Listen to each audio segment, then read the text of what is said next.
Howdy, folks. Steve Sweeney here with another session of Conversations with Heroes. We just titled that. We've been struggling with these to figure out what we're going to call this, and it just really hit us that, these are just conversations. And so this is another session of Conversation with Heroes. This session is brought to you by Aim High Fence Company, one of our top sponsors, Mr. Craig Davidson. We thank him for being a sponsor on this session. This session, we have Sergeant Clayton Carver. How you doing, big old Steve? I'm doing good. I'll tell you what, you were with First Cav. I was. But let's back up. Let's back way up. You're an Oklahoma boy. Absolutely. Boy, just north of the Red River. But you were closer to the Arkansas side of things, weren't you? I was. I was actually closer to Arkansas than I was Texas. So 26 miles from the line. Wow. What was it like growing up there? I can't think of a better place to grow up, Steve. We were surrounded by national forest land, hundreds of thousands of acres. I could walk out of my door in any direction and go hunting and fishing. Wow. Well, it says a lot. I've gotten to know you over the years, and it's what we do as a youth that kind of builds us, builds the character, and builds who we are and what we do, both in hobbies and professional lives and things like that. So what part of Oklahoma, what was the town you were? I was raised in the town of Muse, Oklahoma. Muse, Oklahoma. A big town of about 12. Wow. Big shout out to Muse, Oklahoma. Hope y'all are listening out there today. So did you play sports? Did you? I played a little bit. I never was very good at it, so I didn't play all the way through high school. I stopped playing sports and ended up going to Votech, taking carpentry, trying to learn some, life skills. Well, that's good. That's good. That's something that our society is lacking in right now. I remember when I was in high school, we had those courses, and then they kind of went away. But we're starting to see it come back. I know in Gillespie County, Fredericksburg Independent School District, they're really, really working to bring those trades back and teaching it, and I think that's very good. We got away from that, and I think it's hurt us here in our great nation. So what possessed you to join the military?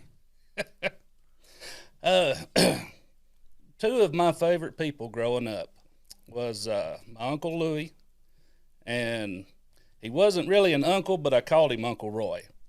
Uncle Roy was in World War II as a fister, and I did a lot of work with him. What's a fister? Forward observer. Oh, well, I was thinking maybe it was fist fights or something. Well, it probably did a time or two. But, no, they go out and they observe where the artillery's landing and spot targets and call back and the artillery fires. Well, that's cool. And he told me a few stories, but just being around him really kind of got the bug. And then my Uncle Louie, he was in Vietnam. He was an engineer in Vietnam. And I didn't really hear a lot of stories from him, but I admired him so much that I knew that's what I wanted to do. And then I had a cousin that was in the infantry and went to Desert Storm. He come back and kind of told some of the training stories and things that they would do. I said, man, that's for me. Wow. Well, I'm glad it was. I mean, I can't thank you enough for serving our great nation.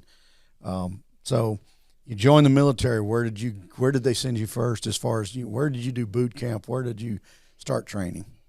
Well, first, I enlisted up in Oklahoma City.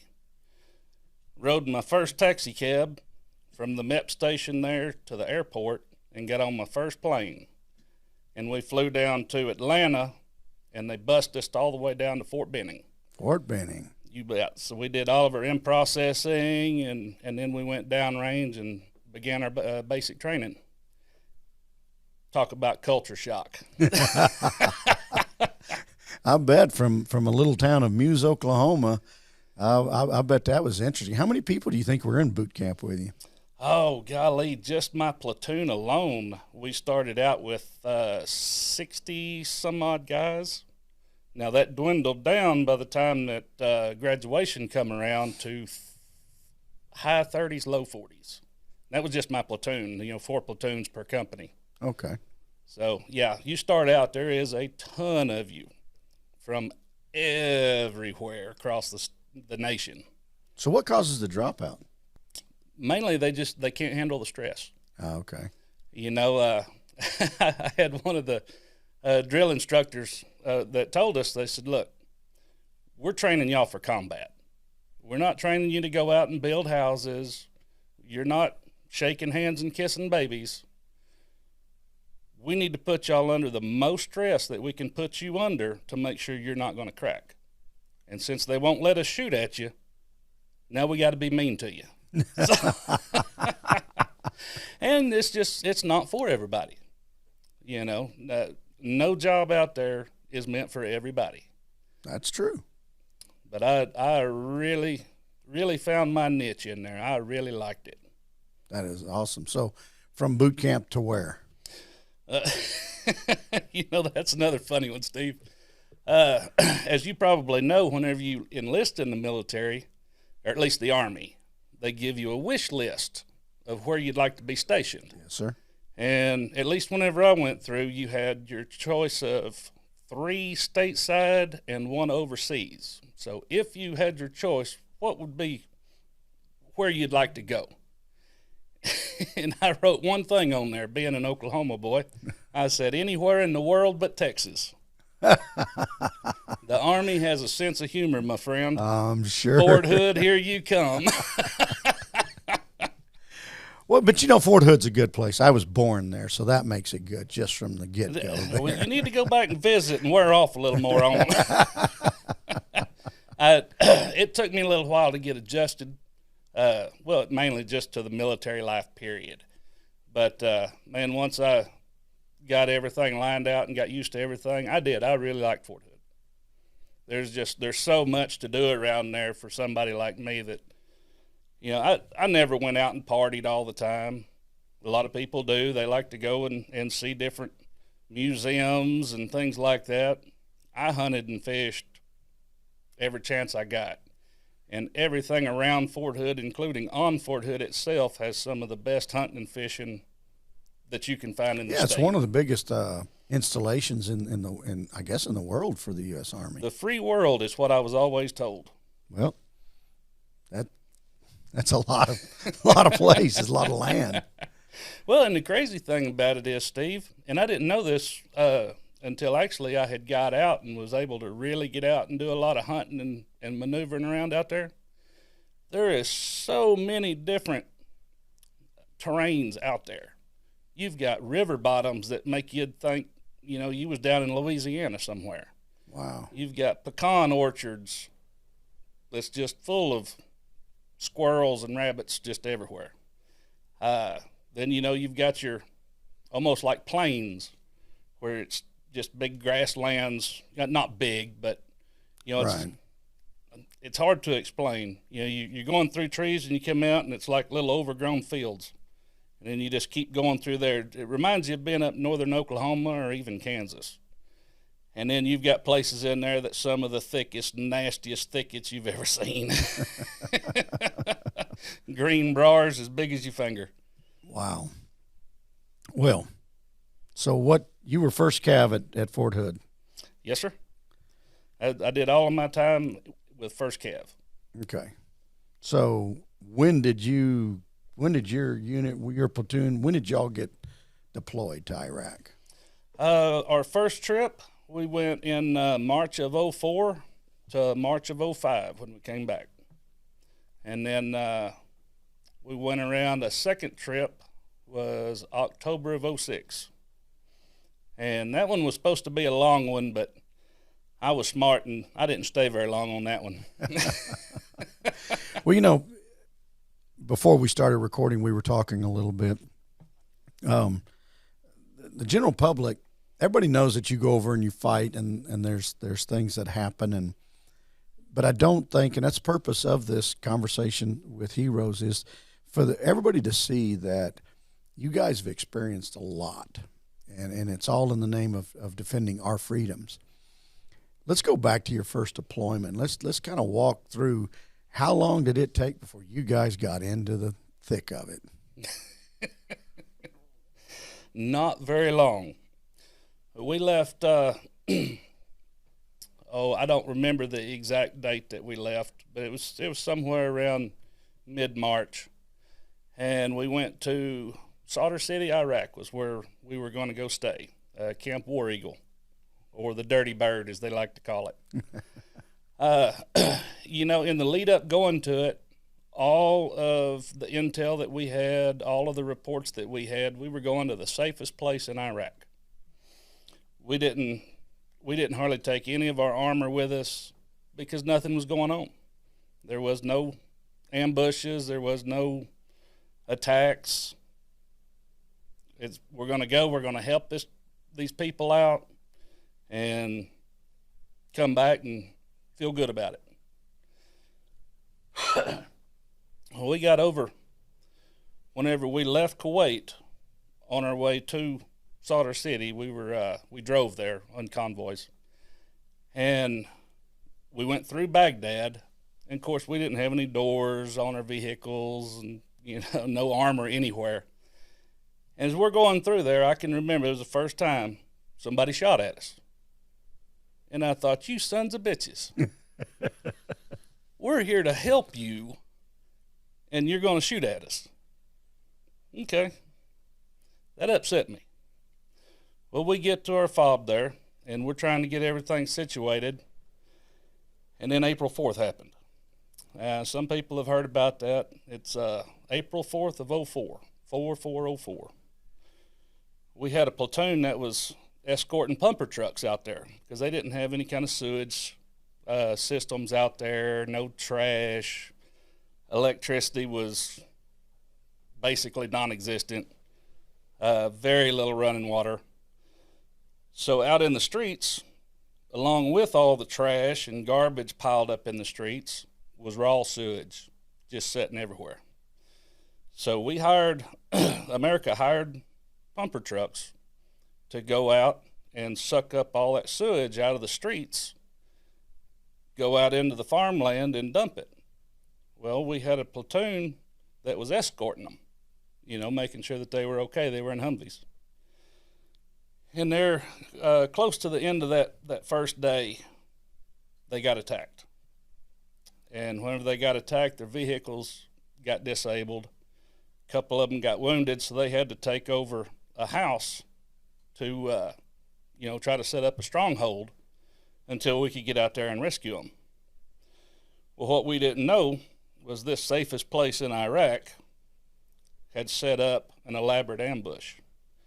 And they had blocked off all the routes getting to where our guys were, except for one way in, one way out. Ooh. Like I said, we didn't have any armor with us. No tanks. Very, very few up-armored Humvees. Our LMTVs, the big trucks that we pack troops in the back of, they're wide open. No kind of armor, period. Well, we got our guys hemmed down taking fire. Well, we're not going to leave them there. So we all load up to go get them. We head out there into the biggest turkey shoot you've ever seen. Oh, my goodness. 4-story buildings all the way up and down the streets, and every one of them just lined with people. AKs, machine guns, hand grenades, RPGs. They actually took hand grenades and tied little parachutes on them to try and throw and get them to come down and airburst on us. That first night, we took 56 wounded and 8 KIA. Wow. And it took 3 days before we got everybody out. And that's how our deployment kicked off. We went 81 days sustained ground fighting without a break. 81 days of fighting. Nonstop. It didn't take them very long to figure out not to jack with us during the daylight. I mean, that didn't work very good for them either. But in the daylight, I mean, it was just bad, because we could see them real good and they couldn't get away from us. So they started doing most of their stuff at night. Well, idiots didn't realize we can see in the dark. So it was good times. So when we talk about how many got wounded in that first 3 days? If I'm not mistaken, Steve, it was 56 wounded. And that's wounded everywhere from, extreme, just barely survive to, what they would consider a walking wounded. So potentially 56 Purple Heart veterans just out of that one. Oh, First no question. Wow. No question. That was just that first night. That battle lasted for 3 days. And wow. I don't have the number for how many was total for the 3 days. So when you talk about 81 days of nonstop fighting, we here in the country, it's like, especially me, it's like if I don't get my 3 meals a day, I'm a little bit grouchy. What's it like when you're in the middle of a firefight? You're going through this all day long. How do you manage to sustain yourself? I mean, you still got to eat. You still got to drink. How does that work? All I can tell you is what I did, Steve. I was pissed. I come over there to help these people, and they're doing this to my friends. I was mad. Just straight anger kept me going. I kept that anger for a long time. But yeah, it's funny and it sounds kind of corny, but Clint Eastwood has a movie, The Outlaw Josie Wales. Right. You remember watching that one? Yeah. Okay, well, toward the end of it, whenever they're all in that one house and they're expecting to get attacked, mm-hmm. and he's talking to all of them, and he says, now, whenever this starts, he said, you got to get mad, and you got to get mean. And the worse it gets, the madder you got to get. I had no idea how true that was. Wow. Just straight anger. So, I mean, if you had no armor, I mean, how did y'all, I mean, it was just straight kicking doors. Kicking doors. Yep. We come up with different techniques, tried a lot of different ways for, the areas that we were in. But, when that sun went down, we went out. And one of our best techniques was, because they've got the mud brick walls around their houses and stuff. Well, they've got a metal roll gate normally. Well, you run up and you try to breach it with a shotgun. Sometimes it works, sometimes it don't. Well, we had one of my buddies there. We called him Billy. His name was Dates. And he would run up and he'd hit all fours in front of that gate. And I'd jump off of his back over top of the gate. And I could hit that lock and jerk it open before they had any time to realize we were in there on them. And we was there kicking doors, and they never knew we was even close to inside their house. Wow. Yeah, I was laughing. I think earlier today, we saw some pictures on TV, and I was laughing, telling my wife, Amy, said, you see how they got them mud walls around their houses? So whatever you do, don't try to jump over them things. What they would do, we found this out the hard way, they put a strip of tar all around the top of it, and then they'll break bottles and glass. You try to jump up and get a hold of it, you come back with some nubs. I can only imagine. So is that the deployment? And I'm gonna, just because I know you, I know a little more about you. Is that where you got the nickname the White Rhino? That is the one. Tell us about how they named you the White Rhino. Well, like I said, you've got those walls and stuff all around, and anytime you were outside of their yards and those walls, you was getting shot at. It didn't matter where you was at, you was getting shot at. And we would do these raids, and they would have 3 and 4 houses that would join together and have common walls. Mm-hmm. Well, to get to them, you either got to run all the way back outside and get shot at the whole way around to the next gate, or punch through the common wall. We found out that it's just mud bricks. I had a machine gunner named Hollab. He had hit a burst up that wall, and I just ducked my head and charged and hit that wall and crashed through. Man, that would have to be a sight. First, they know it's probably coming because that burst of the machine gun. But to have a wall come down and this big Oklahoma boy redneck coming through there. The shock of how we would go through has saved us from a lot of shootouts. I'm firmly convinced of that. We would crash through, and they're so shocked that this is happening that you've got that extra second and you're on top of everything and got them on the ground. You know, that they don't have a chance to fight. And that was, I'm not going to say that was the ultimate goal, but that was a really good byproduct. So do you hurt today from that? I mean, I understand that they got to burst a shotgun through there and it weakens that wall, but still, that's still. you know, the walls, they didn't do that much damage. Now, yes, I absolutely, I'm paying for the fun I had, no question. But the doors that I would have to hit and body breach, those are the ones that got me. Really? Yes, sir. As a matter of fact, I remember the door that finally did me in. We did a huge raid. It was like a brigade-size raid. I mean, this was big. And we hit the what they called the Haifa Club. That was our area of responsibility. It's a big government building. So we bust through, and we're, you know, kicking doors and nothing crazy. Well, we get down to the last door, and it's the main office. And you could tell it was a pretty good-looking door, nice and looked pretty solid. I hit that thing and just bounced off of it. I mean, my teeth rattled. Golly.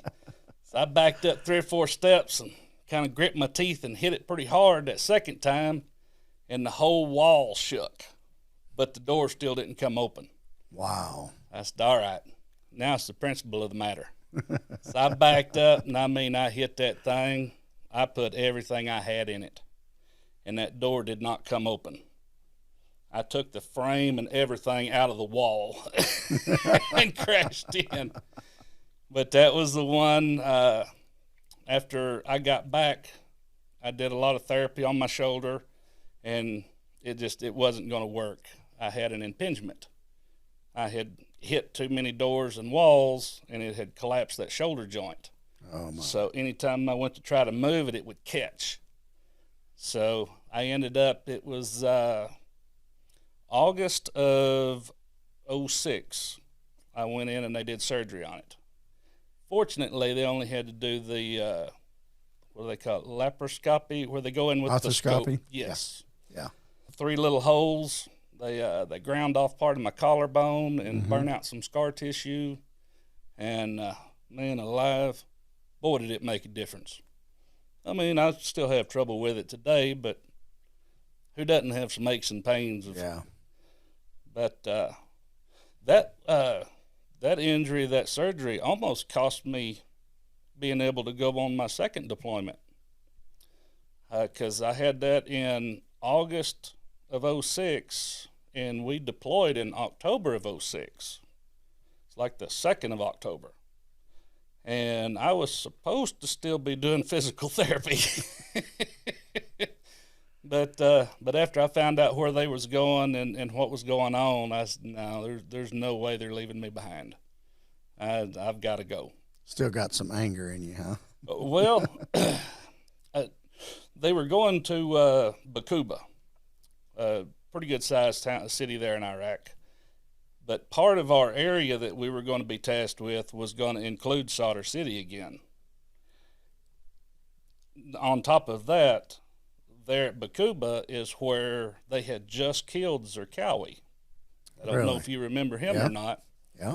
Well, shortly after they killed him, that was where we were deploying to. There's no way that I'm going to let my friends go to this hornet's nest that's been stirred up without me. You know what I mean? Right. I trust every one of them with my life, but I felt that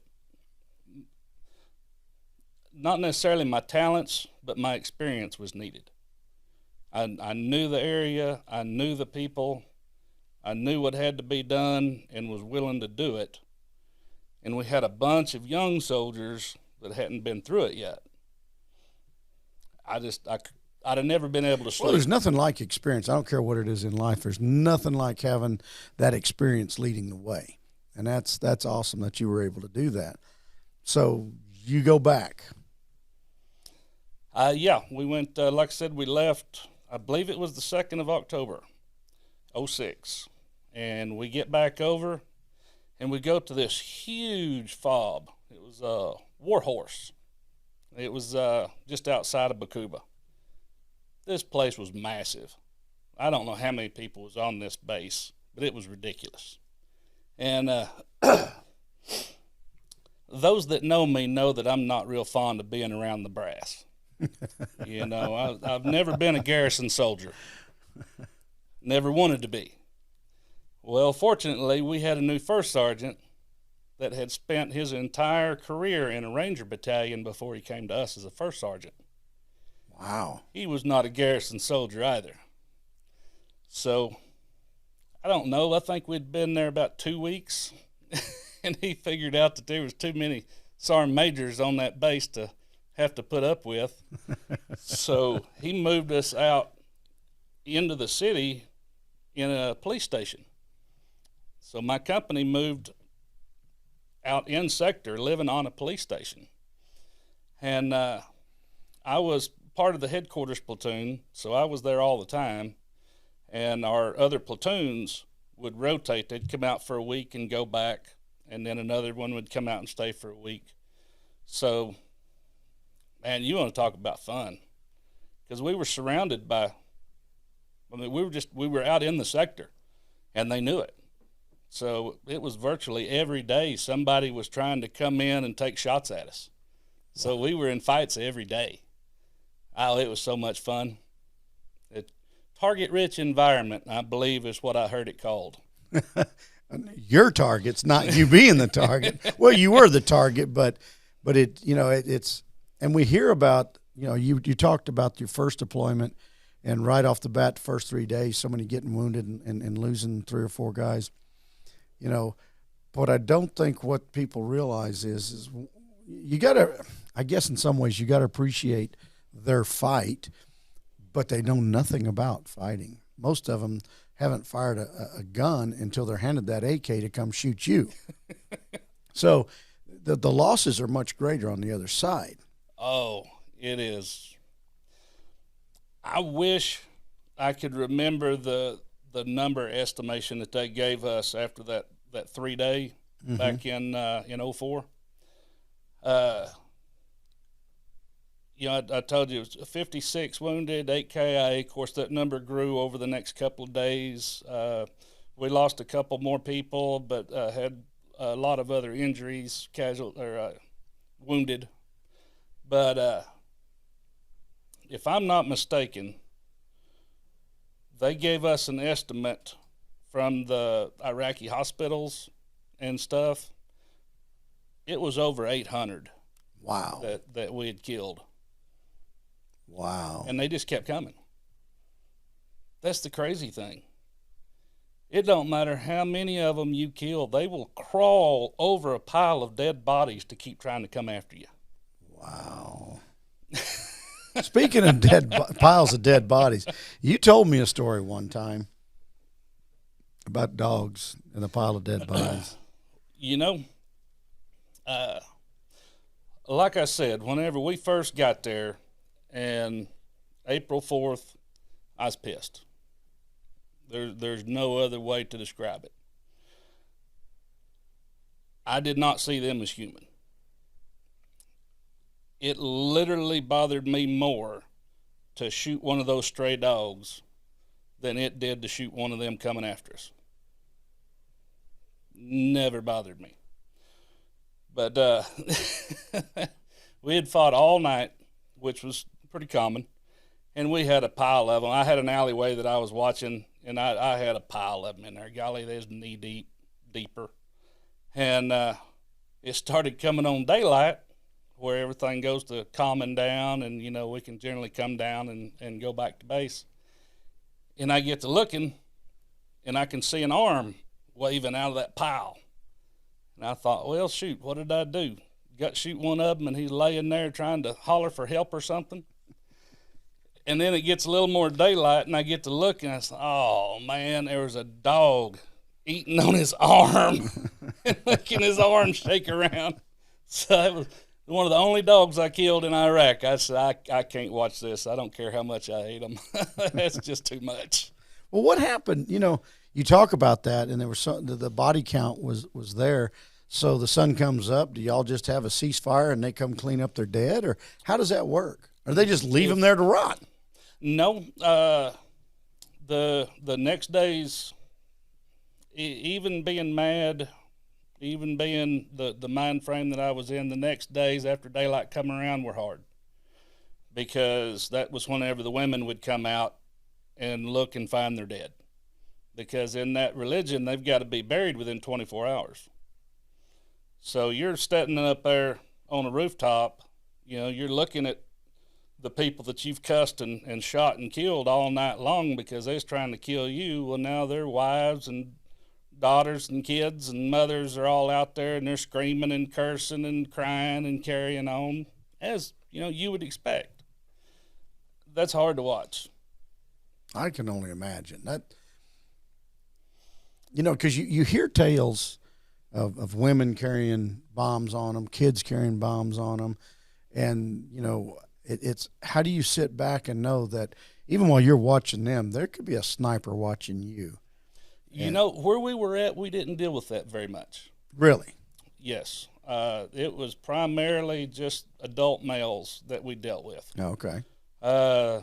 Some of the younger males in our culture, they would still been considered kids, but they were out there fighting. So, Well, you weren't checking IDs when they were shooting at you. That's exactly what I was thinking. Yeah. If you're out there at night, of course, we had martial law too. If you were out after sundown, you were an enemy. We put the word out to them. We let them know, get your stuff done before dark, get home, stay in the house, and you will not be touched. But if you come out sneaking around, you're considered an enemy and will be shot. So that simplified things a lot. We didn't have to worry about it. If they were out after sundown, and we had that for, I think, close to 2 months. Wow. But that really simplified things. What do you think the youngest age that y'all saw in these fights? Probably 13, 14. Wow. Again, we didn't go check IDs. Well, no. But to look at them, I mean, it's. Yeah. Wow. But that's that culture. They're taught from young. Here we're teaching our kids about freedom. We're teaching them about making a living, earning a living, and being good people. And these kids are being taught to kill. They're being taught to hate. That's better put. They're being taught to hate. And I'm all for teaching my kids how to use a firearm, and trust me, all of them, and the grandkids are learning now too. But over there, but it's not about hate. It's about hunting, proper use of the firearm, and defense, self-defense. Absolutely. But when you see you hear about, because I obviously haven't seen it, but when you hear about the way they are over there, and like you said, it's the hate. How does a person feel good about, quote, liberating a country like that? It's very hard to wrap your mind around it once you get there. Like I said, whenever we were leaving, I was super pumped. We're going over. we're taking this evil regime out. We're letting them start over, you know, give them some of the freedoms and opportunities that we have. You know, in a dictatorship like that, you have the role that you're given. You don't have a choice. If your family is designated street sweepers, it doesn't matter what that kid wants to do or what the adults want to do. They don't have a choice. They have to do this. By going over and taking out this regime and giving them a chance at freedom, the possibilities are endless. They're only limited by their own drive and imagination. Yeah, but there's also been those that have said, you know, by taking out the dictatorship, and Saddam Hussein was a brutal dictator. You betcha. But now that the terrorist cells that have moved in to take over, life has become worse for women, children, young boys. I didn't think that was possible, but yeah, it has. You know, and so it do you ever think, does it ever cross your mind? Does it bother you? I don't know what I'm looking for here. Do I feel like it was the right thing to do? Yes. That's what I'm after. You know, I'm on the fence with that a lot. A lot of times I try not to think about that. But. And I have to be an ass and ask you. Not at all. Not at all.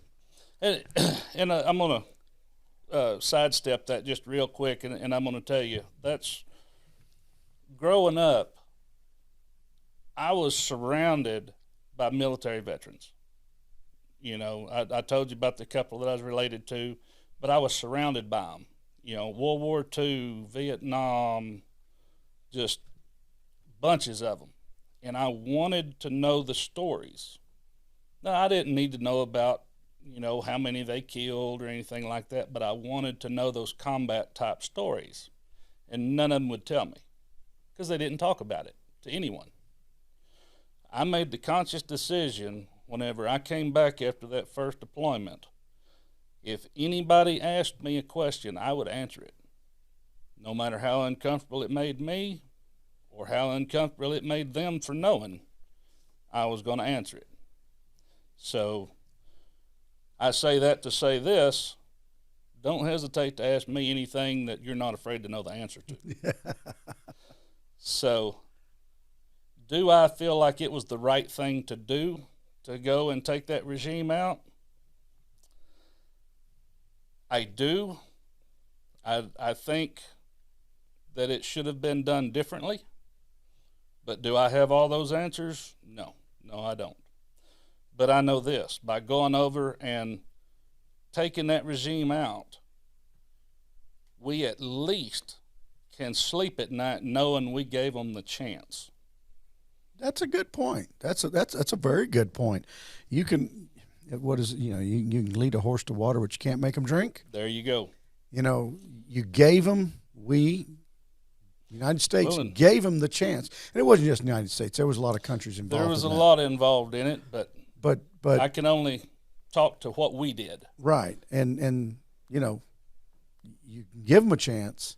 And we see this across the world. Right now we're seeing it in Gaza. You know, it's like the people voted for Hamas to control and run things. And they degrade their own people. Women are treated almost subhuman. And not almost. And I mean, and they keep voting for it. Yep. It's like, why? You know, right now Israel is on a mission to destroy Hamas. And they will succeed. As long as we stay out of the way, they'll tear them up. Well, that's a good point. As long as our politicians...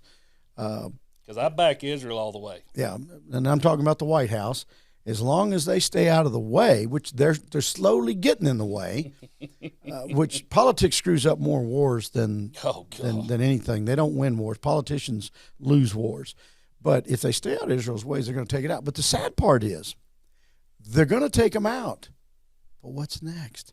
They'll vote for the exact – it may not be called Hamas. Yeah. It'll be called something else, but it'll be the exact same thing. You know, you just saw the other day where UNRWA, or whatever they call it, that brings the aid in, those people were part of the October 6th invasion into Israel, and they're siphoning off food and stuff to Hamas. I read a deal recently where they said, you know, Hamas gets a tax of 16% of all that relief effort that's coming in. I hadn't heard that, but I believe it. That's crazy. Yeah. And so those cultures do that. So, you know, me from an outside looking in, I am a civilian. Yeah, I'm an Army brat. You know that. I said it earlier. I was born at Fort Hood. But how there doesn't seem to be any gratitude for that. I don't want to call them ignorant, but. Well, they are. They truly are, Steve. And some of it is by their own choice.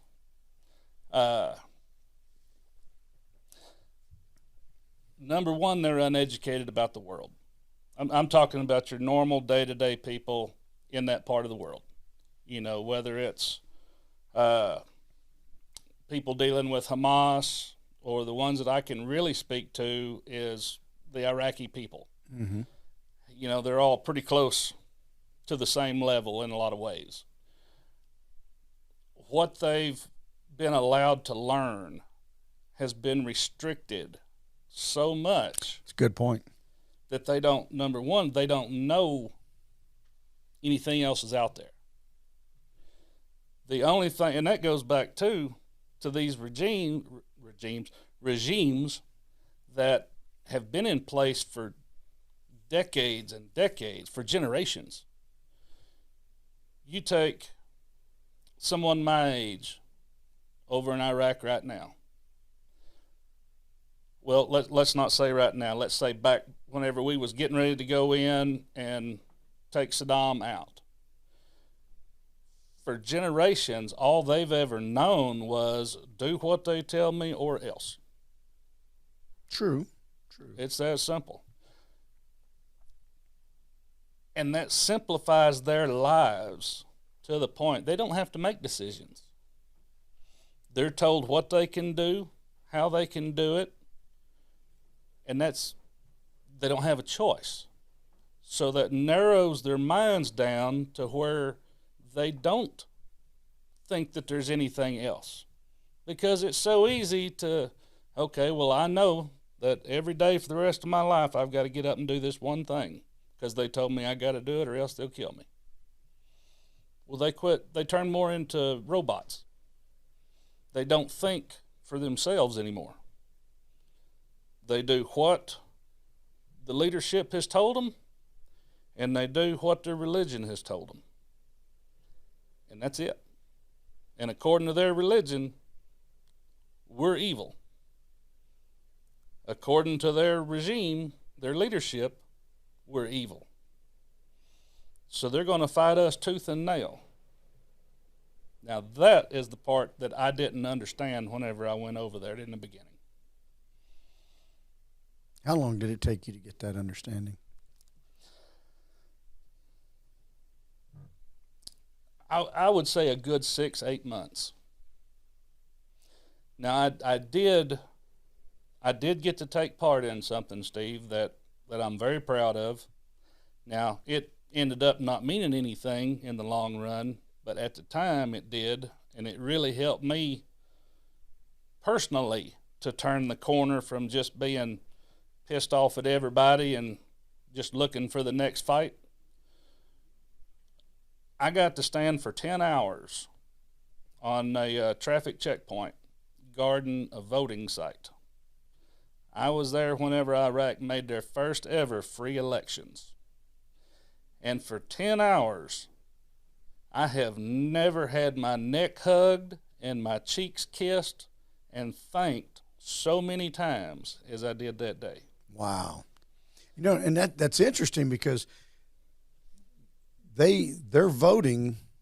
You go in, you cast your vote, you stick your finger in that die, and now what happens to the counting after that? You know, that's to be determined. But But and we saw some of that on the media. People were excited about that, but to actually be there, that has got to be. That was wild, Steve. That was. I don't have the words for what it was truly like, what it felt like, because you're standing there, and as far as you can see down the road, they're lined up. Wow. For 10 hours. No mail-in ballots, I guess. Not one. No ballot harvesting. And now, granted, they wasn't doing it out of the goodness of their heart, but, all the fighting that we did in the beginning was with the Mahdi militia. Mm-hmm. We had Muqtada al-Sadr. It was his group that we were fighting so much with. Well, whenever he figured out, number one, that he couldn't whip us and that we wasn't leaving, that we were going to push this election in, he changed tact. Oh, Americans, I love y'all. I will help you. We didn't have one firefight that entire 10-hour day because the Mahdi militia had a buffer zone out in front of us and would fight any of them trying to come in and hit the polling site. So it would make him look like, oh, I'm trying to help. Yeah. You should elect me and give me power. Yeah. Well, it kind of broke his heart because he didn't get what he wanted, but that was pretty funny to watch. Well, we've talked to other veterans like in Afghanistan, and you've been involved in some of those conversations. The difference between Afghanistan and Iraq, and the way the people were, and it's like I was talking with Raymond Soto, who was civil affairs, and I asked him about the carrying of money you see in the movies, where they go and meet with. And this was in Afghanistan, where they go and meet with the mayors, so to speak, of a town, and they're handing them $100 bills, and stacks of them, not just a couple, it's stacks of it. And he was telling me, he goes, I had $50,000 under my use at all times. And, he said we were there about winning hearts and minds, and, whatever we needed to do for them to get the intel where Al-Qaeda was. So having said that, was there anything like that in Iraq? When you talk about people getting to vote, was there cooperation? If there was, did they fear, or how did that work? They always had to fear anytime they did anything with us. Like our interpreters, they had to be masked and disguised at all times.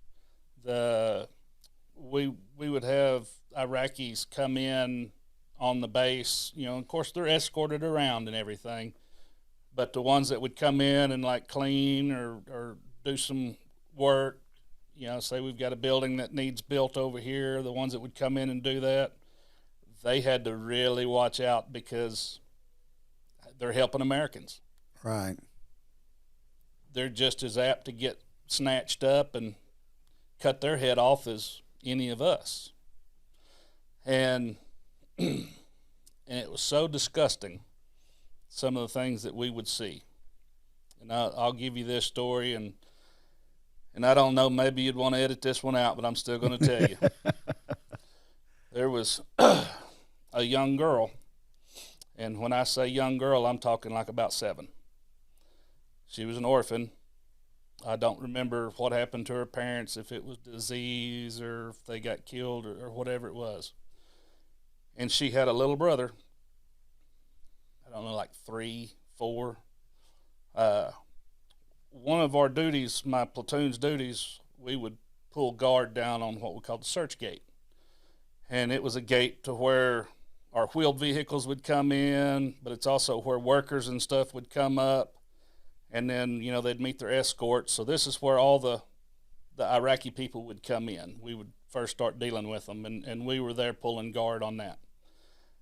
And her and her little brother would be walking along, and of course, didn't either one of them have shoes. They had one set of clothes, just nasty and ragged, and just broke your heart to see it. Right. They would walk along and be picking up cans and different pieces of scrap to try and take and sell and, get some money, buy food or whatever it was that they were buying. So we started taking, and we'd get 2 or 3 bags from the chow hall of empty pop cans, soda cans. And we'd give them to her whenever she'd come by so she could take it and sell it and get some money. Well, that rocked along there.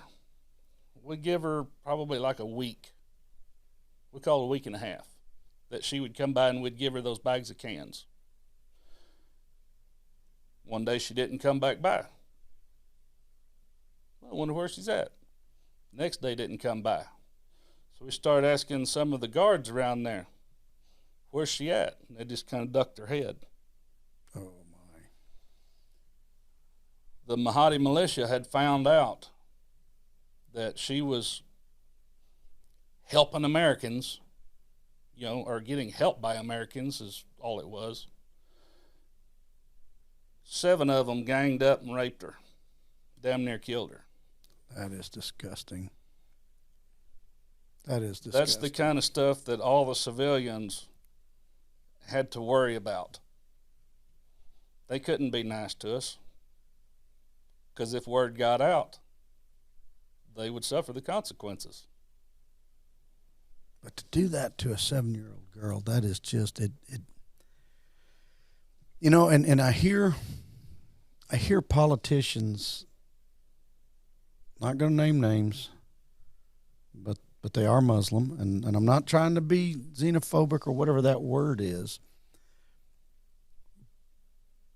but to condone, and I'm not saying everyone does it, but to condone what goes on in these cultures, and then to make us out the bad people when we go and try to do. Now, I do say that, we shouldn't be the police state of the world. We shouldn't be the police force of the world. I agree. But there's a right and there's a wrong. There's a human right and wrong. Yes, sir. I don't care about a culture. I don't care about a color. There's a human right and a human wrong. That's the best way I've heard it said. I like that.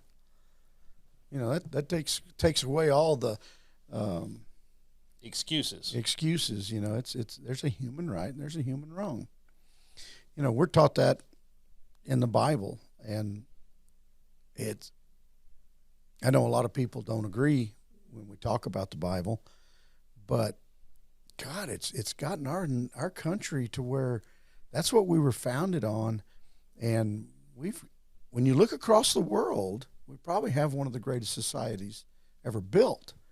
Now, in my mind, there's no question. It's starting to go to hell in a handbag because I'm a firm believer we're getting away from the moral teachings of the Bible, and that's a whole nother conversation.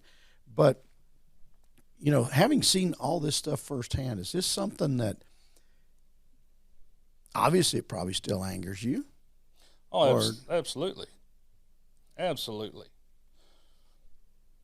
It is very hard for me to watch or listen to news, especially politics, because we've got a handful of politicians that are very vocal, that are supporting everything that I have fought against, everything that I just absolutely hate. Right. And they want to bring that here. They want to bring that Sharia law type world I've here. got 3 daughters. Yeah. You bring that Sharia law around my daughters and see what happens. Yes, sir.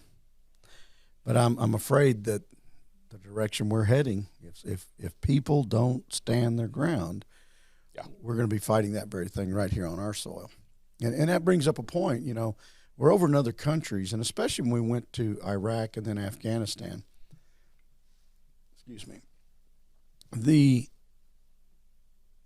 It was always said, and I'm a firm believer of it, and I know it's easy for me to say because I'm not the one that went over there, but it's better to fight them there than here. That's a fact. That's a fact. And people say we shouldn't have went to Iraq. Maybe we shouldn't have. But they were doing an awful lot of training and an awful lot of supporting to send people here. Right. And we saw that on 9/11. You know, we've seen it, well, now crossing the border. Yeah. I mean, did you see that videotape the other day that guy from Afghanistan, I believe is where he's from, when he was telling that independent reporter, you know, he asked him, "Who are you?" He goes, "You'll know who I am soon." Yep. And it's like, holy crap, and that guy got released. And then they identified him. He is a terrorist type person. He's got a record. And where is he? Nobody knows. And that's like I said, we're getting off track here, but at the same time, this is Conversations with Heroes. So, you know, it goes where it goes. But it is better, and I know it's easy for me to say. But I also say it knowing my dad fought in Korea and Vietnam. And so I feel like I don't say it lightly, but it's better we fight it over there than over here. I still believe that. And I'm a firm believer of that, but we're going to have a fight here, I'm afraid. I fear. Well, all you got to do is look back at your history. Yeah. History always repeats itself whether you want it to or not. That's right. If you study up on your history, it's coming. Yeah. Do I want it? Of course not. The one thing that I will say is that if it's got to happen, let it be on my watch. Exactly. But I don't think our youth are going to be ready for this. And I agree with you. No, they're not. It needs to be on our time. And as much as I hate to say that, and I'm not a trained military person, but I'm not afraid to. And Absolutely. I've got my stories, you know. But we all have that. But there is that determination to fight in my generation, your generation. But as they get younger, that desire to fight isn't there. I blame that on the schools. Of course, the parents and stuff, they don't instill, you know, the respect of their nation like they should, the respect of their neighbors. But the school systems today, you know, even in your smaller towns, they're getting infiltrated. They are being taught that America should be ashamed of itself instead of being proud of itself. Mm-hmm. That we are what is wrong with the world instead of the fact of we're the shining beacon example. Exactly. We were the great experiment, and we're still the great experiment. That experiment's got going a little bit sideways, but we can right the ship. And I do see some signs of the righting of the ship, but let's go back and get off politics here. Yeah. Let's go back. Now, you are a Purple Heart veteran. Yes, sir. Let's talk about how that all came to be. Yeah. Boy, you want to talk about winning the lottery. Yeah. Oh, man. Now, it's so funny because the vast majority of Iraqis, they couldn't hit a fat cow in the butt with a bass fiddle. They just cannot shoot for nothing. And God forbid you give them an RPG. I have seen them dudes jump out and shoot at a broadsided Abrams tank from like 100 yards away and miss. Sitting still. Miss. Now, with that being said, ask me what got me. I know where this is going, folks. So what got you, Clay? Oh, man. We were out on that police station. But first, before we get there, there's something that came to mind, because that's the beauty of this conversation, folks, is I know Clay so well. I've heard pretty much all these stories. What did your grandma tell you before you left for the Army? Well, no, it was my aunt. It was your aunt. I'm sorry. It was Aunt Phyllis. Oh, yeah? To be exact. And she told me this from the time I went on my first tour. She told me, she grabbed me by the shoulders and she said, "Clay boy, whatever you do, you better keep that big Carver butt down because somebody will shoot you in it. Oh, man. Phyllis, shut up. You're going to jinx me. Quit that. Now, I'll tell you, this was on the first tour. That stuck with me. Right. Because once Aunt Phyllis gets a hold of something, she don't let go. If I'd have got hit in the butt, she'd have never let me live it down. I bet so. Whenever you take fire, so you're doing a patrol walking down the street, and you take fire, dive behind cover, return fire, or return fire and dive behind cover, but get behind something. Get down. I couldn't do it. I would stand up and come walking at them shooting because I said, nope, if I go down, it ain't going to be shot in the butt. So I made it through that whole deployment on the first trip. You know, a few scratches here and there, but for the most part unscathed. So getting ready to go on the second one, she tells me the same thing. And I said, Phyllis, I can only get lucky so many times. You have got to quit saying this. So anyway, I get up there, and we were out on the police station, and we had pretty good firefights the whole day before. And what it was, come to find out, was they had decided they were going to try to hit us and hit us hard. So they was bringing in personnel and equipment and staging it to hit us the following day. So we, man alive, we just almost from sun up to sundown, it was non-stop shooting. I had an M14 at one time, and you want to talk about fun, because they're running back and forth across streets and alleys and stuff, and you're sitting up there and you're trying to pick, all right, he's going to run from right to left. He's going to be on a bicycle, so right about here, it's about 600 yards. Okay, so once I see bicycle touch my crosshair on the right side, I need to touch it off, and then it'll intercept whenever he gets It was the funnest thing you ever done. Because like I said, you know, hey, if you're going to come try to kill me, I'm not going to look at you like an equal, like a human. Right. You're just a target. So, man, we had them. Bring back memories of hunting, does it? People used to get so mad having to pull tower guard. I said, what are y'all so mad about? It ain't nothing different sitting in a deer stand. Yeah. You just stand there waiting on them to come by. But, man, it was so much fun. Because maybe I shouldn't call it fun, but it was a lot of fun. You got guys up there, we're taking bets on, you know, who can get this guy and who can get, all right, well, you got him with this gun. You think you can get him with this gun?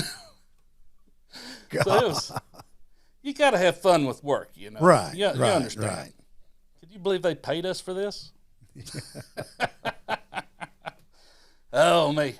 So the next day, I had been up on radio guard all night, and come sun up, company commander got up and come in and was going to take over, and I was going to grab me and him some breakfast before going to sleep. Well, shooting started upstairs. So I told the commander, I said, hey, I'm going to run upstairs, help them squash this real quick, and then have some breakfast and get a nap. So I get up there, and, well, I'll tell you this one, even though this one still bothers me. As I get to the rooftop coming out of the stairwell, I look, and straight across from me, 20, 30 steps, is another one of those stairwell exits. And I look, and there's his name was Sergeant Diaz, E5, balled up on the ground behind it. And he yells over at me, he says, don't come out there shooting at me, or shooting at us. Now, you're the NCO in charge up here. Well, get your ass up and shoot back. And I take off running across the roof to get over and help out. And I look, and the machine gunner on the right, he's pinned down, ducked down. The one on the left, he's ducked down. Come to find out there was a sniper over there. And every time they'd raise up to shoot, that sniper would almost get them. So they were pinned down. Well, whenever I run up, I ran up in a direction where nobody saw me come up. So I peek over and look, and sure enough, here they come. They're trying to come in on us. I pop up and I hit 2, and they went down. But before I could get the third one, that dadgum sniper hit the wall and just threw concrete all in my face. I said, oh, crap, that was close. That was close. So I had to duck down, and I told them, because we got another one down there. And in my mind, he was a suicide bomber. That's the first thing went into my mind. Because we're in a police station. They don't mind killing police. So I told him, I said, hey, get ready. I'm going to draw fire. Y'all hit that son of a gun. So I stood up and turned my back and kind of trying to ease around and let that sniper try to draw his attention at least. Mm-hmm. And whenever I did, I heard it. That third guy wasn't a suicide bomber. He had a freaking RPG. Oh, my goodness. I heard that thing launch, and whenever I did, all I had time to do was grip my teeth and tuck my chin. So, oh, this is going to suck. Bam, that sucker hit me in the back, and I went rolling across that rooftop. Yeah. Me and you have talked, and I consider myself one of the luckiest people to ever walk the earth. Of all the things I've got to do and see, but if nothing else, all the stars lined up, because that RPG hit me in the back of my vest and blew up. And it sent me, like I said, I think I went rolling. Maybe I just went sliding. There's a little bit of time that I can't account for. But I'm kind of coming to a little bit, and I'm trying to look around. There's dust everywhere, and of course, my ears are ringing, and here come old Sergeant Blair running up there to me. And he grabs me by the shoulder, and he said, did they get you? I think they got me. And he looks down, and I'll never forget this. With an Irish accent, says, dude, they got you in the ass. Hello. No. She got me. She jinxed me, Steve. Yeah. And I was right. She hadn't let me live it down yet. So they've hit you with an RPG, which is amazing. And by God's grace, you're here with us. Okay? That's you say the stars aligned, but I'm going to tell you, God was with you that day. God has a purpose for you. And as we get further in this conversation, you're going to find out what that purpose is. But we're going to take a break right now, and then we'll talk about the RPG. I like it. So, Clay, your sergeant comes up to you. He says you're hitting the ass, and you're screaming at your aunt. So what happens now? Where are we going? Well, as best I remember, now I had just taken a pretty good lick to the head and morphine shortly after that, so the details are a little fuzzy. But morphine is a great thing. You know that we've got those handles on the back of our vests. And old Blair, he grabbed a hold of that handle and went to dragging me off of the roof into the stairwell. And I laugh and I cut up my carry-on, but to be completely honest, I didn't know how bad I was hit at the time. Very seldom will I admit this in public, but I was worried. I knew that I took a hard hit, and I knew that I couldn't feel my legs. I didn't know if they were there or not. That has to be scary. It was. And he went to dragging me off the roof, and I looked back, and I could see my left leg, so I knew it was there.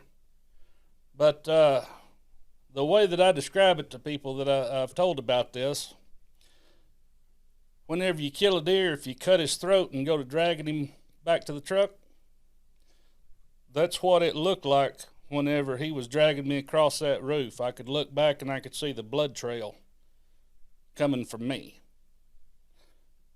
I was a little concerned. I can imagine. But, we had a really good doc. They got me in the stairwell, and, he went to cutting stuff off and looking and patching, and, he gave me some morphine to help out, which, like I said, is a wonderful thing. I'm pretty sure the baby Jesus created morphine. But, no, it was kind of weird because I had so many holes leaking that Doc ran out of bandages and had to start cutting my britches up into strips to tie off. So I come down looking like the Ultimate Warrior from wrestling in the 80s. I had stuff tied all over me. But, and this is going to sound ridiculous, but I've always thought, as long as I've got my boots on, I'm all right. So whenever I'm laying there and Doc went to cut my boots off, I said, don't you do it. As long as them boots are on, I'm all right. You take them boots off, and then it's up in the air. So, it doesn't make sense, but it also took a pretty good lick. So anyway, I was on the roof, and it was 5 stories. I'm a pretty good-sized lad. I'm bigger now than I was then, but I was still a pretty good-sized lad then. And they was trying to figure out how they could get me on a stretcher and carry me down the stairs. And I told them, I said, no, I don't want a stretcher. I said, I walked up here, damn it, I'm walking down. And I had Sergeant Benson on my right shoulder and Sergeant Zamora on my left shoulder, and they let my feet touch every step on the way down.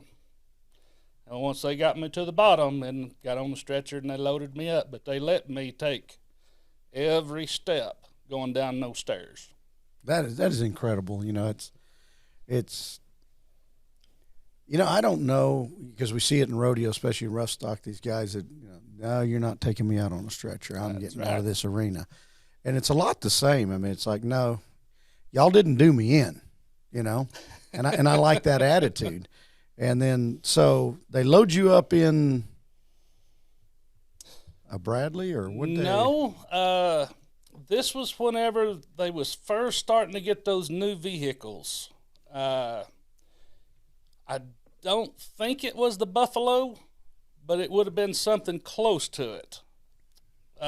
It was the Air Force had them, and they were doing IED sweeps,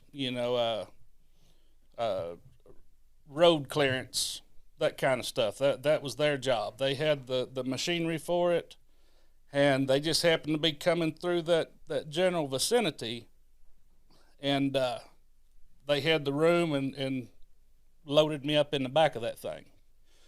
That thing was huge, whatever it was, and it had great big windows all along both sides of it. And they had a 50 cal gunner up on the front. Of course, like I said, I didn't know any of these guys. And I was with their doc. They had a medic with them. So our medic could stay with everybody else there fighting. So we're headed back, and it wasn't that far back to the FOB, back to the camp.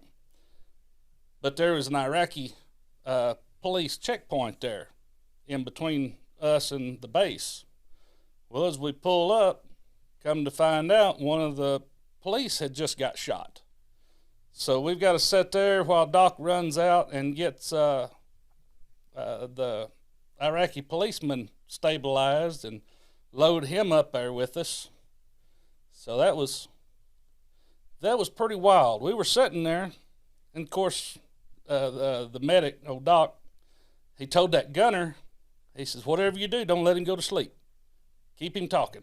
So we're talking, and of course, I'm getting aggravated. I ain't going to sleep. Just leave me alone. My head hurts. I don't want to talk. Well, I was on the side of the vehicle that the shooter was on whenever he shot the policeman. So I thought, you know what? I wonder if I can just draw some fire. And I rolled over and put my big white bloody ass on that window. Because I was naked as a jaybird. And believe it or not, Steve, somebody shot at me. Hit that window. And that gunner, he opened up with that 50. And I don't know if he killed him. I don't know, but he said, man, do it again. That was so crazy. I thought, you know what? A little bit of morphine there. Oh, I love that stuff. That was great. But I thought, you know what? You might be dragging me out of here, but you're going to see my bloody ass on the way. Y'all can kiss my bloody ass. Well, that's kind of what I thought, and then they just shot at it. But yeah, I got back to the fob. They got us in, to the aid station, and me and the policeman. Of course, I don't know that much about the policeman. I could see him most of the time. He'd been shot in the leg, and it broke his leg. It was above the knee, if I remember right. Had broke that big bone, so he was hurting. No, I can imagine.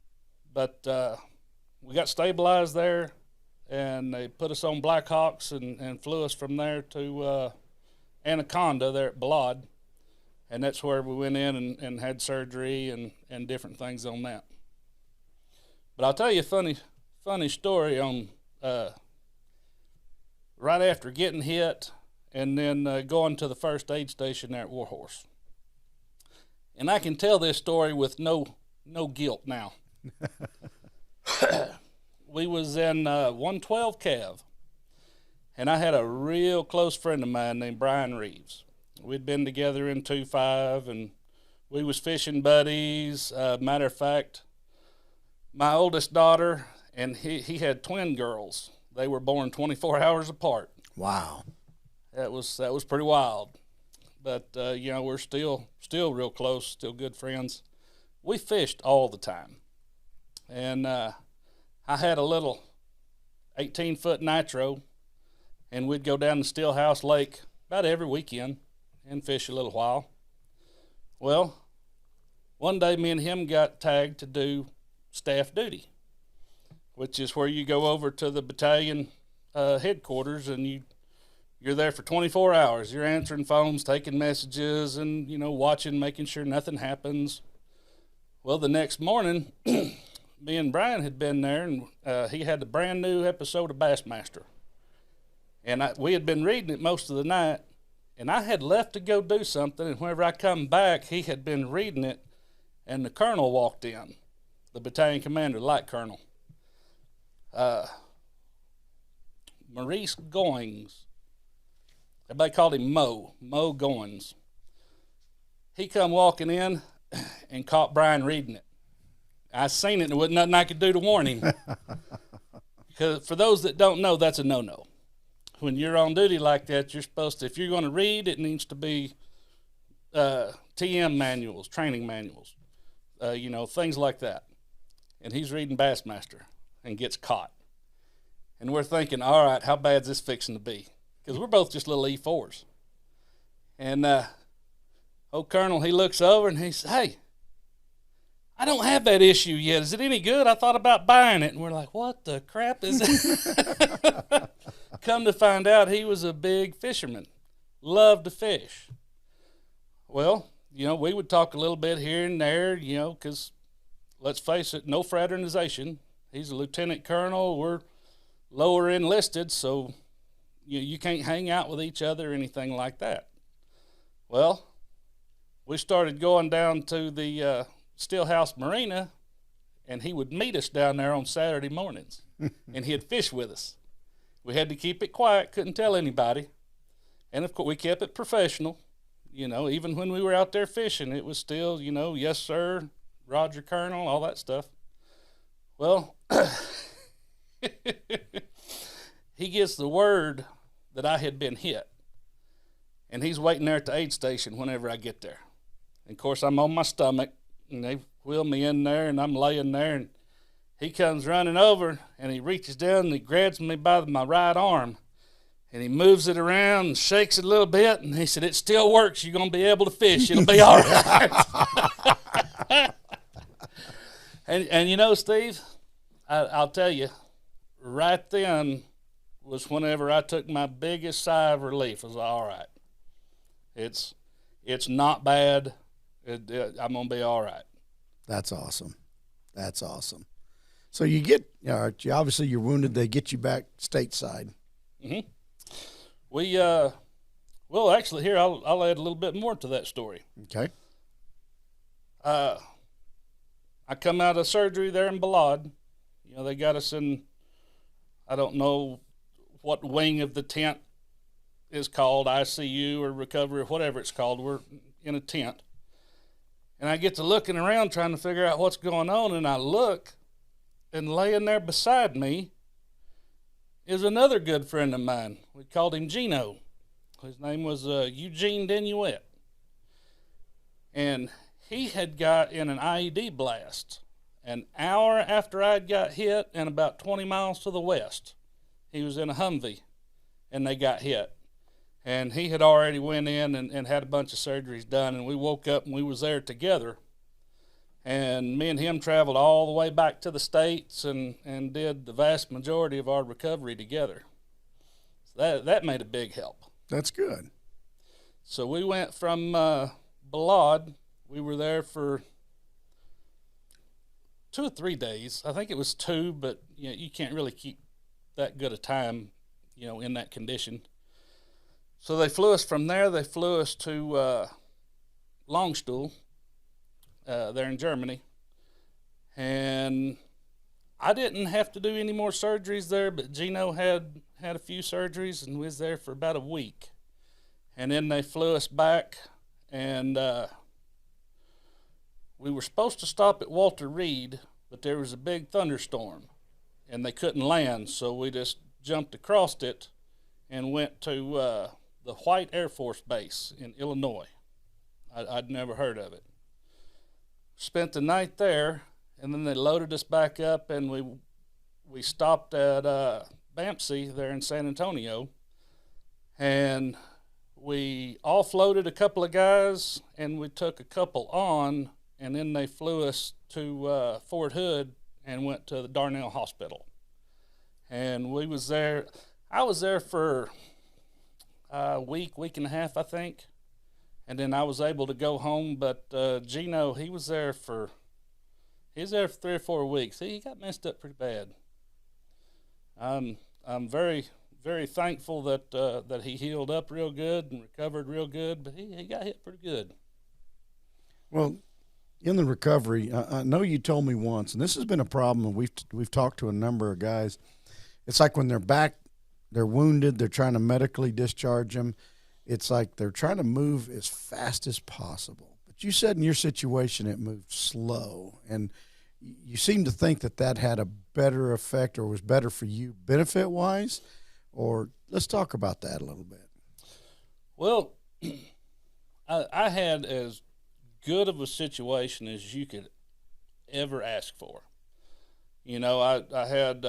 I was married and had a family, and we had a house right there in Killeen. So I had all of my support structure was right there. I wasn't trying to hurry up and get out and go back to Oklahoma. I wasn't in a hurry. And that was the one thing that a lot of the old timers told me that I really took to heart was, if you don't agree with something, don't sign it. Because everything's paperwork. Mm-hmm. And here's a crazy thing, kind of like what I'm trying to get at. I got out of the hospital and was doing convalescence and everything like that. Well, while I was doing all that, my paperwork was starting to go through, and I had what they call a P3 profile for my hearing, meaning that I'd lost a bunch of my hearing, and they needed to look and see if they needed to go on ahead and let me go, or if they could keep me in and recover, or what. So I get called to go down to a med board. Okay. I walk in. As I'm going in, there's a E6 medical lady says, "Why are you on a cane?" so I can walk. Yeah, I don't know what's going on at this point. Well, there's nothing in here about you needing a cane to walk. What are y'all even talking about? Well, I get in there and sit down in front of the brass, and since my hearing is what triggered the paperwork to start, that was the only thing they were tracking was wrong with me. They had no idea that your ass was shot up. that I had more holes than a sift. And boy, that opened my eyes a lot right there. So anytime they would present paperwork to me of, okay, well, we've got, you've got these problems, and this is what we're going to rate things, and this is what we can and we can't do. Well, if they didn't have everything on there the way that it needed to be, I wouldn't sign it. I said, no, this is not right. Y'all have not done this correct. So it took me from, I got hit November the 25th of 06.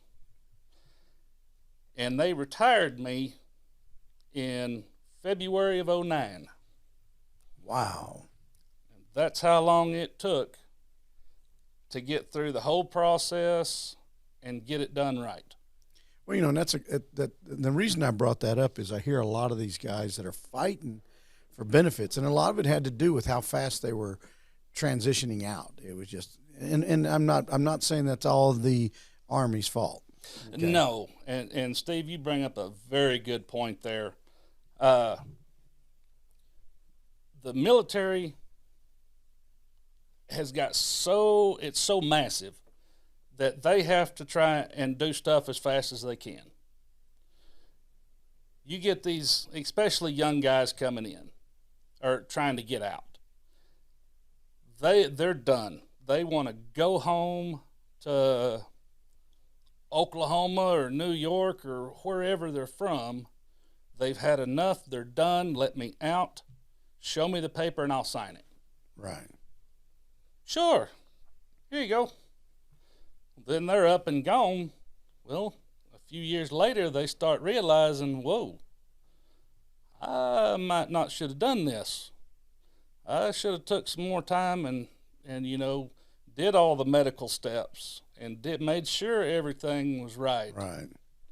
And it's hard to do. It is hard to do because when you're done, you're done. You just want gone. Right. And one of the things that the military started, I don't know whose idea it was to start, but they started what was known as the WTU, the Wounded Warrior Transition Unit. So for Fort Hood, after I'd got out of the hospital and started kind of trying to get back to work, we were on what they call Rear D, Rear Detachment. So anything that we could do to help run day-to-day stuff for the unit there on Hood, we would help and try to do. Well, that causes issues because you're still on their personnel books. Even though you're back in the States, no way to go back, on deployment, so your unit can't get any replacements because you're still on their books. Really? Oh, yeah. And it's a big mess. Was. So they come up with the idea, and I'm trying to remember how it went. I believe it was on a Friday. Our acting sergeant major for Rear D, he had actually been my old platoon sergeant. Love the guy. He says, he come to me and Gino, and he says, you two need to be down at the Copeland building at, I don't know, say 10 o'clock tomorrow morning in uniform. Oh, crap, what are we doing down there? Because that's where all the new recruits go to. So we get there, and it's a big room. It was 2 rooms, but they had a partition that could roll away. Right. So there's a whole bunch of us in there. And this full bird colonel comes walking in, and he kind of looks at the room, and he says, all right, men, everybody on this half of the room was Alpha. This half of the room was Bravo. Welcome to the WTU. What in the crap? What's a WTU? So, but what that was it was a standalone unit that was attached to all the medical side.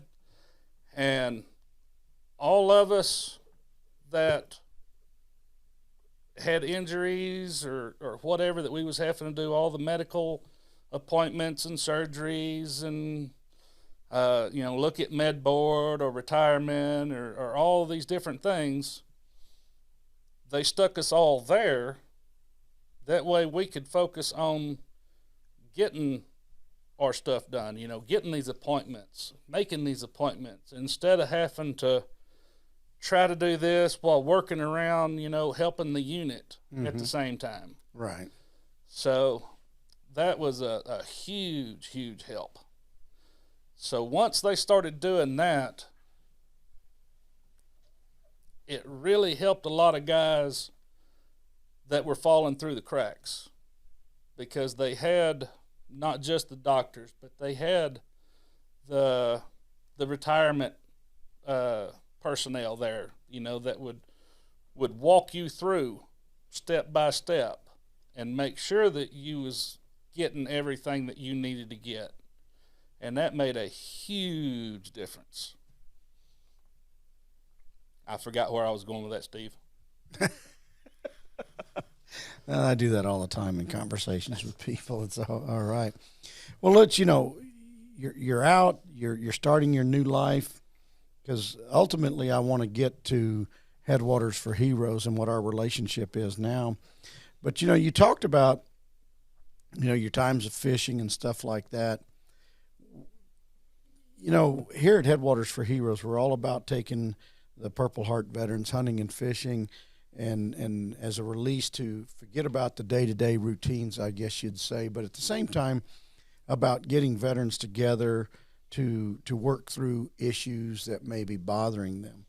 And correct me if I'm wrong, but fishing was a way you dealt with a lot of stuff. Absolutely, Steve.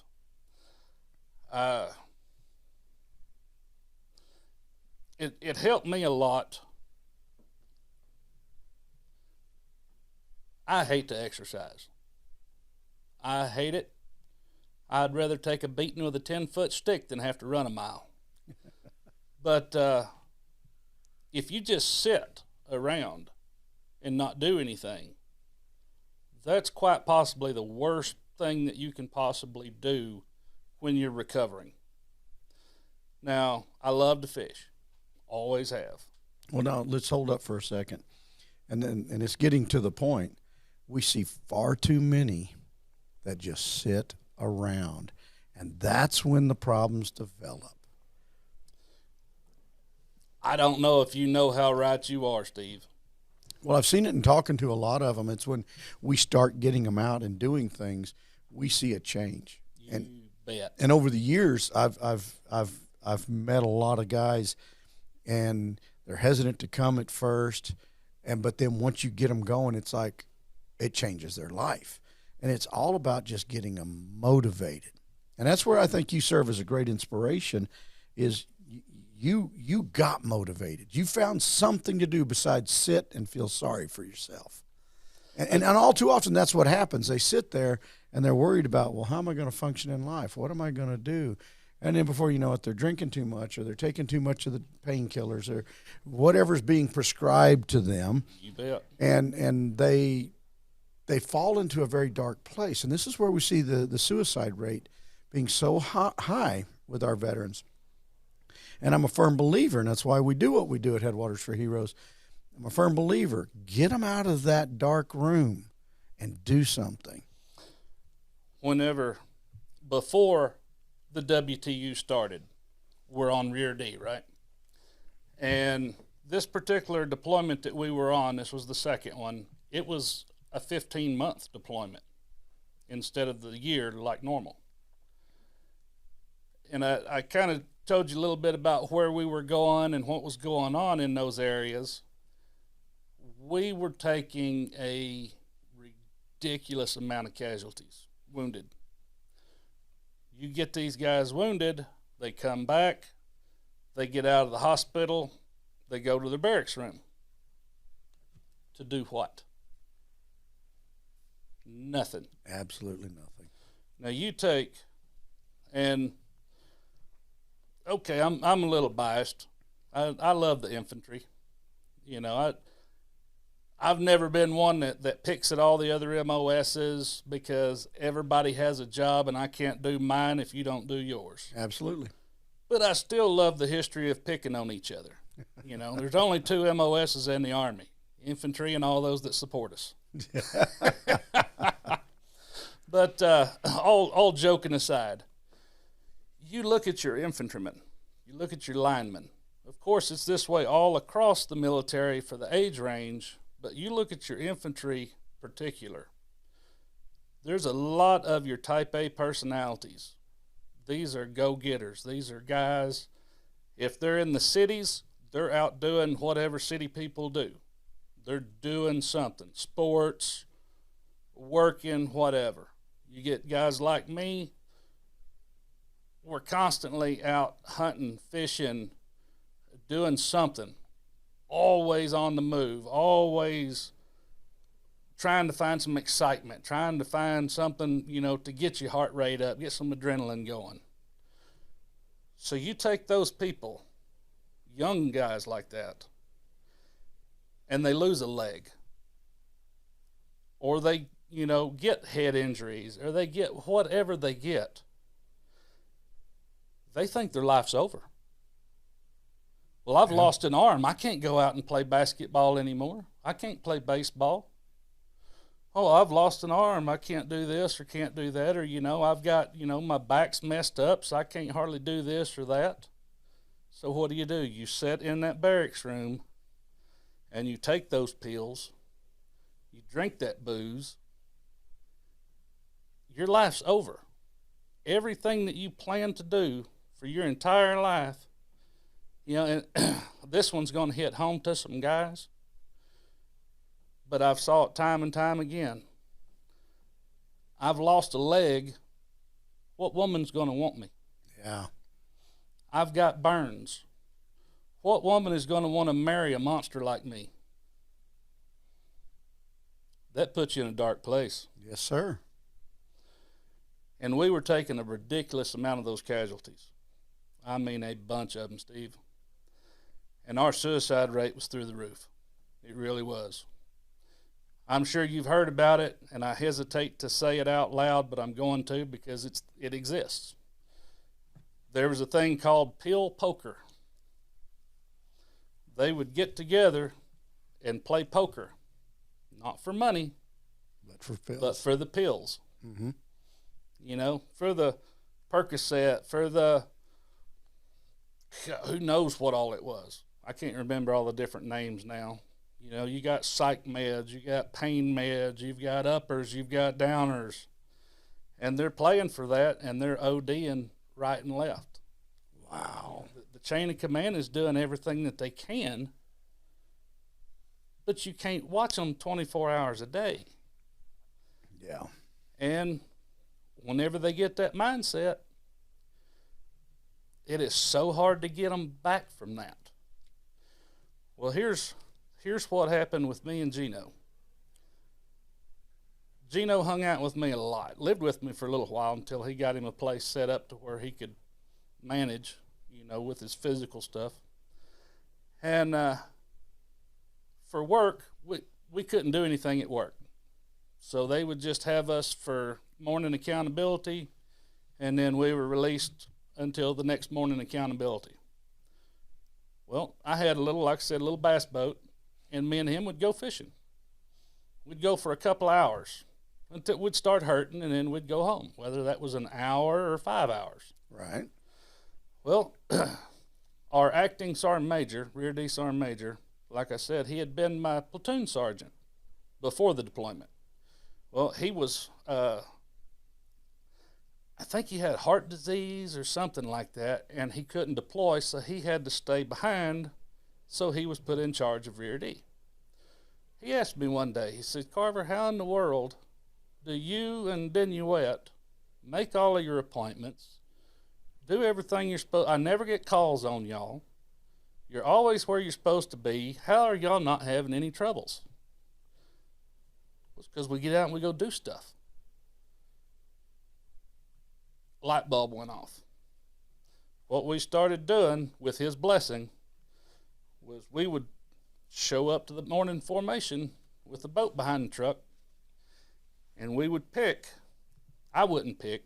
He would pick, or somebody in chain of command would pick somebody that they felt needed to go.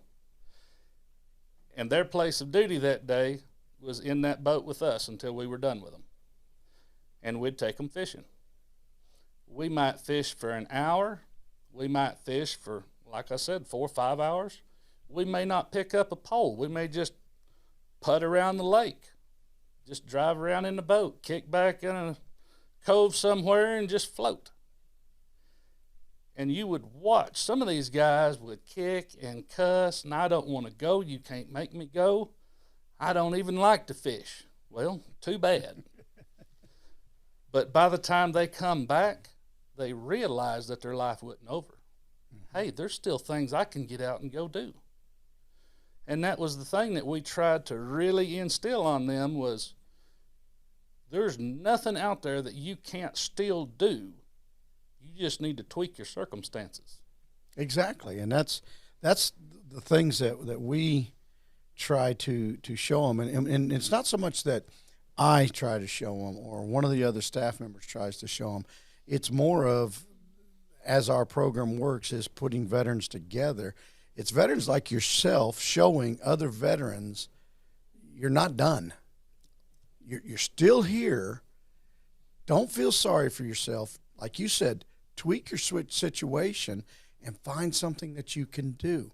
You know, okay, maybe you can't go out there and play basketball now, but there's something else you can do. You can find something new, and you can excel with it. And you know, we saw that early on, and with all these guys, you know, they'd show up for an event, and you could tell they did not want to be there. And it was like, oh my God, you know, we were nervous about it at times. But I remember one particular veteran, and his name was Robert Griffin, and he's in Alabama now, I believe. But he was an important part of our organization starting out. But he came to a fishing event, and it was obvious he did not want to be there. But then it didn't take long when he's with all these other guys. We had 8 guys there on that trip. And all of a sudden, you see a smile on his face. It's like, whoa. And so we knew what we were doing was working. He came by my house shortly after that, made the trip from Killeen to my house in Stonewall. And just out of the clear blue, you know, he's at my door, and I'm like, what the? I was nervous. And he told me, he said, I did not want to come on that trip. He said, in fact, my wife told me, if you don't go, I'm leaving you. That's a hard argument. Yeah. And so with that being said, he came along, obviously. He ended up enjoying himself. And he told me, he said, Steve, it was that event that kept me from swallowing a bullet. That's outstanding. And that's the kind of stuff that, do we hear of those instances where it makes that big a difference? Absolutely. Have we had those leave the organization and move on back home after their recovery? And one of them in particular, Jacob Hutchison, still hurts to this day. He was like family. He was in my house. He spent the night. He was part of the family. Went home and he committed suicide. And I'm convinced that when he got home, he just fell into that, there's nothing for me to do here. Yep. You know, and, you know, some people, they do find that love in their life that changes it for them. Some of it's getting out and doing stuff and being a part of stuff. So, and it was like, and I'm bypassing a lot of stuff here, but I remember the first event you came to for Headwaters for Heroes, and it was kind of funny because you showed up obviously it was a fishing tournament that we put on, and you were there, and we really try to focus on people that need it. And I'm looking at you, and I'm listening to you talk about, you had the TV show, and you did this, and you did that, and I'm thinking, what the hell is he here for? He doesn't need this. But as I watched the way you worked the weekend, you were in the competition, end up winning it, which some people thought, wow, he's professional. That's not fair. But you were a professional fisherman, still are. But what I saw was all the people that were there that were nervous, you made them feel good. You made them feel like this is a place to be. And it was really so much fun once I got past what the hell's he doing here? But it showed me that sometimes it takes having somebody like you that shows the other guys, it's okay, guys. I'm going to have fun. You need to have fun. And so it was a great weekend. You end up winning it, which was pretty badass. But then, as we move forward, you came to me and said, anytime you need me, I want to come help. And you have become one of our steadfast pro staff members. You're here to take guys fishing. You're here to take them hunting. You're here when we have a fundraiser. You do anything and everything possible.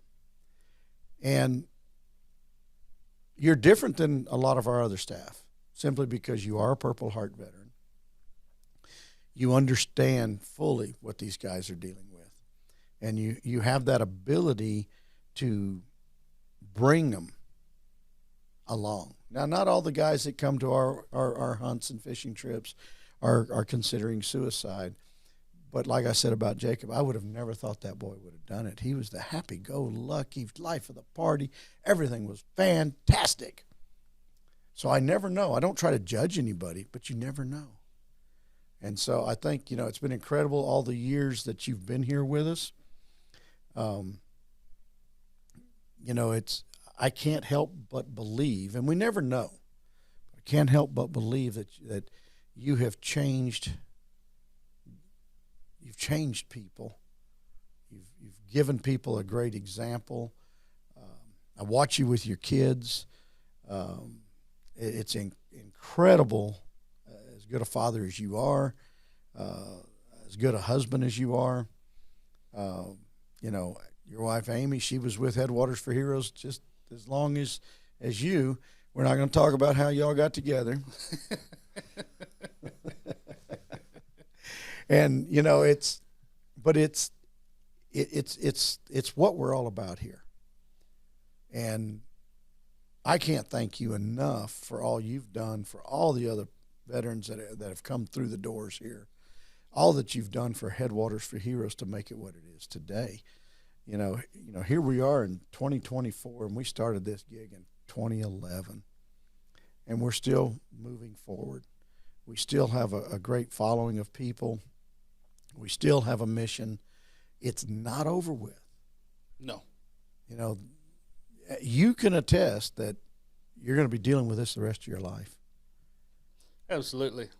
But first I'd like to say, Steve, that that means the world to hear you say that. I don't get out and do a lot of the things that I used to do as far as, running down the road fishing professionally. But by you allowing me to be a bigger part of this as I am, gives me that reason to keep getting up and going. Whether or not someone out there really needs to spend the weekend with me, I can't attest to that. But I know that the thought that they might keeps me getting up and going. Absolutely. That's what we're all about here, is helping others. And I don't think that there's any doubt that a Purple Heart veteran like yourself, I'm not saying that our other staff aren't appreciated for what they do, because they are. But I tell you what, when you got a guy out there on the water fishing, he can't talk to anybody better than his brother that's chewed the same dirt and been through a lot. Your wounds may not be the same, but they are. Yeah, and it doesn't matter which dirt it was. I can have conversations and enjoy myself and find so much in common with someone that was in World War II as I can somebody that was next to me in Iraq. Well, that's interesting you bring that up, because I tell the story of Matt, the first veteran we brought in, and he would sit in my house with my dad, and it was like they served together the way they talk. So I understand fully what you're talking about, and it is, like we, in one session, it was a Vietnam veteran that we talked to that's going to be aired, and he said the same thing. He can talk to. There's that camaraderie. Y'all may have not have chewed the exact same dirt, but y'all damn sure chewed the same kind of dirt. I couldn't put it better myself. So that's what we're all about. But I guess, as we're getting close to the end of this, what would your suggestion be to any veteran out there that's struggling? That is a very hard one, Steve. It really is, because there's so many different ways of struggling. But one of the biggest things that you can do is, number one, do not be ashamed of it. I struggled with that a long time. Meaning what? Ashamed of what? I knew going into, especially whenever we went to combat, I knew basically what to expect. I knew that after it was over with, I was probably going to have nightmares. I was probably going to have flashbacks. I was going to struggle with a lot of things. But to admit to someone, especially some of your peers, to admit to them that all of that is getting to be too much shows weakness. You don't want to whine about it. I'm not going to say all my life, but, growing up, especially the way that I grew up, was you didn't whine about stuff. All right, you went and rode a steer and got bucked off on your head. Well, tough luck. Yeah. By admitting to what's going on and talking to someone doesn't make you a whiner. It doesn't make you weak. It doesn't mean anything except that you're experiencing what you should be experiencing. Everybody else is experiencing something similar. And that's one of the things that I tell people is there's so many ways to deal with what's going on.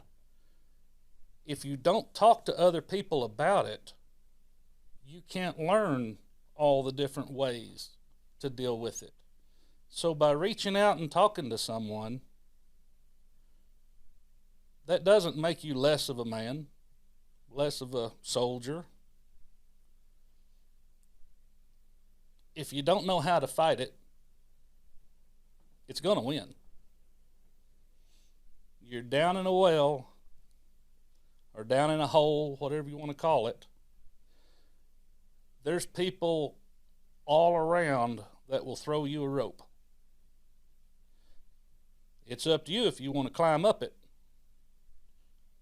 But they will throw you a rope. It's interesting because a lot of these guys do feel like they're alone. Mm-hmm. And the thought of, just like you went into battle, you didn't go in by yourself. And this is no different. there's a lot of people here that'll fight it with you. You got to have the strength to fight it. And I don't mean strength in the way of there's a strength and a weakness. It's sometimes just overcoming, and that's a very hard thing to do. But there's people here like yourself that are willing to help. And as you know, I get a lot of late night phone calls talking to people.